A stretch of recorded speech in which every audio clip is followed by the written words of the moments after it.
자, 오늘 말씀 함께 보겠습니다. 예레미야 24장 1절부터 10절까지 말씀. 예레미야 24장 우리 1절부터 10절까지 말씀입니다. 제가 표준 세번역으로 봉독해 드립니다. 여러분들 개역 개정으로 따라오시면 되겠습니다. 주께서 나에게 이런 것을 보여주셨다. 내가 보니 주의 성전 앞에 무화과 광질이 2개가 놓여 있었다. 이것은 바벨로니아 왕 느부갓네살이 유다 왕 여호야김의 아들 여고냐와 유다의 고관들을 비롯하여 기술자들과 대장장이들과 함께 예루살렘에서 포로로 사로잡아 바빌로니아로 데려간 뒤에 있는 일이다. 그런데 한 광주리에는 만물 무화과처럼 아주 좋은 무화과가 담겨 있었고, 다른 한 광주리에는 너무 나빠서 먹을 수도 없는 아주 나쁜 무화과가 담겨 있었다. 그때 주께서 나에게 물으셨다. 예레미야야, 내가 무엇을 보느냐? 내가 대답하였다. 무화과입니다. 좋은 무화과는 아주 좋고 나쁜 무화과는 아주 나빠서 먹을 수가 없습니다. 그러자 주께서 나에게 이와 같이 일러주셨다. 나주 이스라엘의 하나님이 말한다. 내가 이곳에서 바빌로니아 사람의 땅으로 내쫓은 유다의 포로들을 이 좋은 무화과처럼 잘 돌보아 주겠다. 내가 그들을 지켜보면서 잘되게 하고 다시 이 땅으로 데려오겠다. 내가 그들을 세우고 헐지 않겠으며 내가 그들을 심고 뽑지 않겠다. 이제는 내가 그들에게 나를 주님으로 알아볼 수 있는 마음을 주겠다. 그러면 그들이 온전한 마음으로 나에게 돌아와서 나의 백성이 되고 나는 그들의 하나님이 될 것이다. 그러나 유다 왕 시드기야와 그의 대신들을 비롯하여 예루살렘의 남은 사람들과 이 땅의 남은 사람들과 이집트 땅으로 간 사람들은 아주 나빠서 먹을 수 없는 나쁜 무화과처럼 만들어 버리겠다.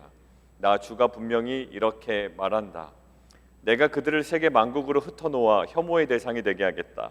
그러면 내가 쫓아보낸 그 모든 곳에서 그들이 수치와 조롱을 당하고 비웃음과 저주를 받게 될 것이다. 그리고 내가 그들과 그들의 조상에게 준 땅에서 그들이 멸절될 때까지 나는 계속 그들에게 전쟁과 기근과 연병을 보내겠다. 여러분들 지난 목요일 본문에 보면 21장에 이렇게 기록되어 있습니다. 너희 앞에 생명의 길과 사망의 길을 두었다라고 이야기를 주십니다. 그런데 생명의 길은 무엇이냐면 바벨론에게 행복하는 자는 살 것이다. 그러나 목숨은 전리품과 같이 된다라고 말씀을 하셨고요. 그 다음에 사망의 길은 무엇이냐면 오히려 예루살렘 성전 중심으로 성읍에 사는 자들은 죽겠다라고 이야기합니다. 결국 하나님의 관점과 그 사람의 관점에 명확한 아주 극명한 차이를 21장에 이미 말씀하셨습니다. 그리고 오늘 본문은 자연스럽게 22장과 연결됩니다. 어제 마침 저희가 지난 주일 큐티 본문을 가지고 말씀을 나눴는데 22장에 이 여호야긴의 그 마지막 어머니와 함께 바벨론으로 끌려감과 다시 돌아오지 못함에 대하여 설명했습니다. 이 부분들 그 시점에 끌려간 이후에 이제 24장이 연결이 되는 겁니다. 지금 상황은 여호야긴 그리고 어머니, 아내, 내시, 방백, 고관들 이 모든 사람들이 포로로 끌려간 후에 임한 하나님의 메시지입니다. 자, 끌려가 있습니다. 이것이 실패한 것 같고 저주스러운 길 같습니다. 그것이 오히려 나쁜 길 같습니다. 그러나 오늘 하나님께서 말씀하십니다. 생명의 길, 사망의 길의 극명한 차이처럼 오늘도 좋은 무화과와 나쁜 무화과 2개를 바라보게 하십니다. 오늘도 그 비슷한 전개로 이야기하고 계시죠. 생명의 길과 사망의 길. 근데 다른 점이 있다면 예레미야 21장에 나왔던 생명의 길과 사망의 길의 그 극명한 차이는 비슷하나 오늘 다른 점이 있다면 하나님의 회복에 대한 구체적인 계획과 메시지가 있다라는 겁니다. 그 메시지가 6절입니다. 6절이요. 내가 그들을 돌아보아 좋게 하여 다시 이 땅으로 인도하여 세우고 헐지 아니하며 심고 뽑지 아니하겠고 내가 여호와인 줄 아는 마음을 그들에게 주어서 그들이 전심으로 내게 돌아오게 하리니 그들은 내 백성이 되겠고 나는 그들의 하나님이 되리라 라고 이야기를 합니다.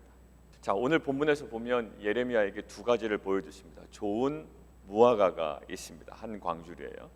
그리고 또 다른 한 광주리에는 정말 나빠서 먹을 수조차 없는 극히 나쁜 무화과가 있습니다. 하나님께서 물어보십니다. 너가 지금 무엇을 보느냐라고 이야기를 하십니다. 하나님, 저는 무화과를 봅니다. 그런데 하나는 굉장히 좋고요, 하나는 굉장히 나빠서 먹을 수 없습니다. 극명합니다라는 거예요. 극명합니다. 엇비슷하지도 않습니다. 완전 다릅니다. 하나는 너무나도 좋고요, 하나는 너무나도 나쁩니다. 먹을 수조차 없습니다. 극명한 차이를 두십니다. 그런데 지금 막 이 여호야긴과 아내와 어머니와 고관들과 방백들은 바벨론으로 끌려가 있는 상태입니다. 여호와의 말씀이 선포됩니다. 내가 이곳에서 옮겨 갈대아인의 땅에 이르게 한 유다 포로를 이 좋은 무화과 같이 내가 잘 돌볼 것이다 라고 이야기합니다. 아마 전혀 사람들의 일반적인 생각과는 다른 생각이었을 겁니다.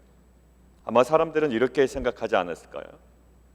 포로로 끌려가고 억압받는 사람들은 고생해야 되고 또 명예도 사라지며 앞으로 어떠한 힘든 일이 그들 삶에 있을지 알 수도 없는, 그들이 광주리에 남겨있는 극히 나쁜 무화과로 여겨졌을 겁니다.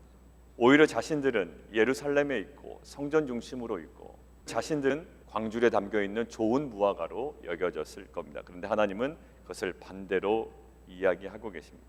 어떠한 차이가 있을까요? 바벨론은 오히려 세상으로 굉장히 좋지 않습니다. 왜냐하면 수치와 절망의 땅입니다. 경제적으로도 그렇게 넉넉하지 못할 겁니다. 예루살렘은요, 세상적으로 그래도 안전하다고 그들이 생각했던 땅입니다. 그런데 정반대였습니다. 바벨론은 세상으로는 굉장히 좋지 않은 땅이라고 여기고 포로로 끌려가기를 거부했지만 오히려 하나님의 계획은 달랐습니다. 바벨론으로 가야 그들은 영적으로 살아납니다. 첫 번째, 그들은 회개할 수 있게 됩니다. 그리고 현실적으로 그들은 하나님의 진노를 피하게 됩니다. 왜냐하면 끌려간 이후에 11년 후에 시드기야가 왕이 되고 시드기야의 말년에 이제 예루살렘은 함락을 당하게 됩니다. 성전도 회파가 됩니다. 그 모든 진노가 아직 임하지 않았습니다. 그러나 미리 포로로 끌려간 자들은 이러한 진노를 피하게 됩니다. 그리고 결정적으로 하나님께서 남은 자에 대한 관점을 예루살렘의 남은 자가 아니라 포로로 끌려간 자가 남은 자라고 말씀하십니다. 결국 어느 차이가 있을까요? 바벨론과 예루살렘, 결국 하나님의 말씀이 있는 땅인지 아니면 하나님의 말씀이 없는 땅이었는지에 대한 차이입니다. 바벨론은 우리가 보기에 이동하기 쉽지 않은 땅입니다. 그러나 바벨론은 하나님의 말씀이 있는 땅이었습니다. 한두 번 말씀하신 것도 아니었습니다. 실은 예레미야 21장에서도 보면 생명의 길과 사망의 길을 두었다라고 이미 말씀하셨습니다. 무엇이 생명의 길인지 무엇이 사망의 길인지 하나님께서 분명하게 말씀하셨습니다. 그리고 예레미야를 통해서 하나님께서 분명하게 바벨론을 통하여 하나님께서 행하실 계획이 있다라고 이야기를 하셨습니다. 그런데도 불구하고 여전히 말씀이 있는 바벨론을 거부하고 말씀이 없는 예루살렘을 사수하고 원하며 또 그곳에 머무르고 있는 이스라엘 백성들을 향하여 말씀하고 계십니다. 요셉을 한번 생각해 봤습니다. 요셉은 일반적으로 사람들의 생각에 죽는 길입니다. 요셉이 가는 길은 망하는 길이고요, 팔려가고 옥에 갇히는 길입니다. 그런데 결국 그 길이 하나님의 계획 가운데는 자신도 살고 민족을 살리는 씨앗이 되었습니다. 마치 예수님과 같습니다. 예수님의 십자가의 길은 사람들이 보기에 죽는 길 같습니다. 예수님의 길은 정말로 저주스러운 길 같습니다. 그러나 그곳에는 십자가에는 하나님의 계획과 하나님의 의도와 하나님의 말씀이 있기 때문에 그 십자가는 아무리 저주스러운 죽음이 있다 할지라도 그것은 하나님의 회복과 또 생명과 구원의 길이 있는 줄 믿습니다. 다니엘도 마찬가지입니다. 다니엘도 결국 끌려갔습니다. 결국 그들은 죽는 줄 알았습니다. 그러나 하나님께서 그들을 바벨론으로 이동시키셔서 행하신 것들을 알기에 죽인다라는 협박에도 그들은 굴복하지 않을 수 있습니다. 내가 이렇게 죽는 것을 선택하는 것은 마치 하나님께서 바벨론으로 부르셔서 하나님께서 바벨론을 복되게 하시고 그것이 좋은 길이라고 말씀하셨던 것처럼 내가 이방신 앞에 이방 왕 앞에 내가 굴복하지 않는 것은, 이것은 내가 육체적으로 혹 죽을 수 있을지라도 하나님께서 살리시는 길이다라는 확신이 있었습니다. 우리 가운데 그러면 이런 생각이 듭니다. 무조건 반대로 가야 하나? 세상 사람들이 보기에 좋은 길은 다 버리고, 아니면 세상 사람들이 안 좋게 여기는, 또 평범하게 여기는 그 길은 우리가 선택을 해야 되는가라는 질문이 있습니다. 그런데 사람들이 살 수 있다고 생각하는 길이 결국 죽는 길이었고, 사람들이 저주스럽고 고생하고 죽음을 당한다라는 길이 오히려 사는 길이었습니다. 그런데 그 모든 것들을 반대로 가는 것이 아니라 핵심이 있습니다. 무엇이냐면 말씀이 머무는 곳이냐라는 질문입니다. 하나님의 말씀이 머무는 곳이냐. 결국 바벨론을 향한 하나님의 그런 메시지는 계속적으로 선포됐습니다. 그곳이 나의 계획이 있는 곳이다. 바벨론에서 너희를 보호해서 바벨론에서 남은 자들을 데려오겠다라는 하나님의 말씀이 있는 곳이었습니다. 여러분들, 에스겔도요 결국 끌려갑니다. 이때 같이 끌려갑니다. 그런데 5년 후에 30년이 되던 해에 예언자로 하나님께서 부르십니다. 하나님은 바벨론에서 뭔가 계획을 갖고 계십니다. 우리 안에 하나님의 말씀이 있는 곳으로 가야 그곳에서 우리는 또다시 준비됩니다. 진정한 남은 자, 거룩한 씨앗은 어디 있을까요? 바벨론으로 끌려간 자였습니다. 결국 말씀 안에 머문 자였습니다. 버린 것이 아니라 하나님께서 새로운 창조를 위해 준비하셨습니다. 하나님께서 예수 그리스도를 버리신 것이 아니라 하나님의 예수 그리스도의 죽음을 통해서 새로운 구원의 계획을 실행하고 계셨습니다. 우리도 한번 돌아보십시오. 우리도 실은 돌아온 길들이 있습니다.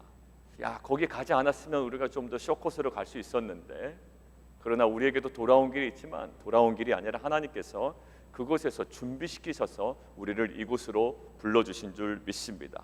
그런데 하나 꼭 명심해야 될 것이 있습니다. 다시 돌아가면 안 됩니다. 예전에 한번 돌아왔습니다. 그것은 하나님의 계획이었습니다. 그러나 이제는 다시 돌아가면 안 됩니다. 애굽으로 돌아가면 안 되고, 이제 귀환한 이후에 다시 바벨론으로 돌아가서는 안 됩니다. 그러나 바벨론의 때에 하나님의 보호하심과 하나님의 그 준비 기간에 우리는 하나님께서 말씀하신 그 지점에 가 있어야 합니다. 이것이 성도들의 삶의 가장 안전한 곳이요, 또 하나님의 계획을 경험할 수 있는 귀한 은혜의 장소인 줄 믿습니다.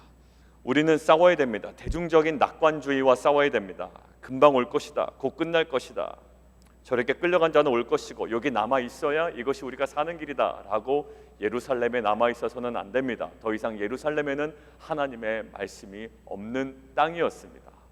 우리는 떠나야 합니다. 정말 힘들더라도, 고통스럽더라도, 저주스럽더라도 하나님께서 말씀하신 땅이기에 바벨론으로 끌려가야 합니다. 그곳에서 하나님은 우리를 보호하시고 또 우리를 새롭게 만들어 가실 것이며 재창조하셔서 하나님의 남은 자들을 통하여 하나님의 역사를 이루어 가실 줄 믿습니다.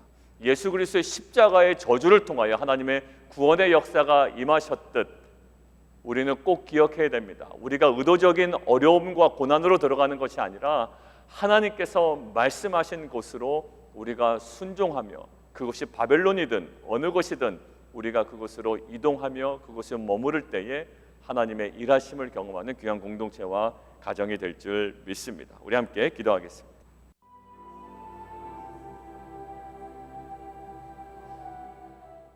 하나님, 우리도 때로는 바벨론의 그 시기를 경험했습니다. 참 돌아온 것 같습니다. 그것이 필요 없던 그 시간과 장소였던 것 같습니다. 의미도 찾을 수 없었습니다. 그러나 하나님은 우리가 돌아온 바벨론에 머물렀던 그 시기에 하나님은 우리를 보호하셨고 또 우리를 준비시키셔서 하나님의 구원의 역사에 새로운 부르심을 허락하여 주셨습니다. 이제는 우리가 머물렀었던 바벨론의 시기와 그 의미를 알게 하시고 이제는 더 이상 바벨론으로 돌아가지 않는, 그리고 또 다른 바벨론으로 우리에게 도전하실 때 우리가 또한 머뭇거리지 않는 귀한 공동체 될 수 있도록 인도하여 주시옵소서.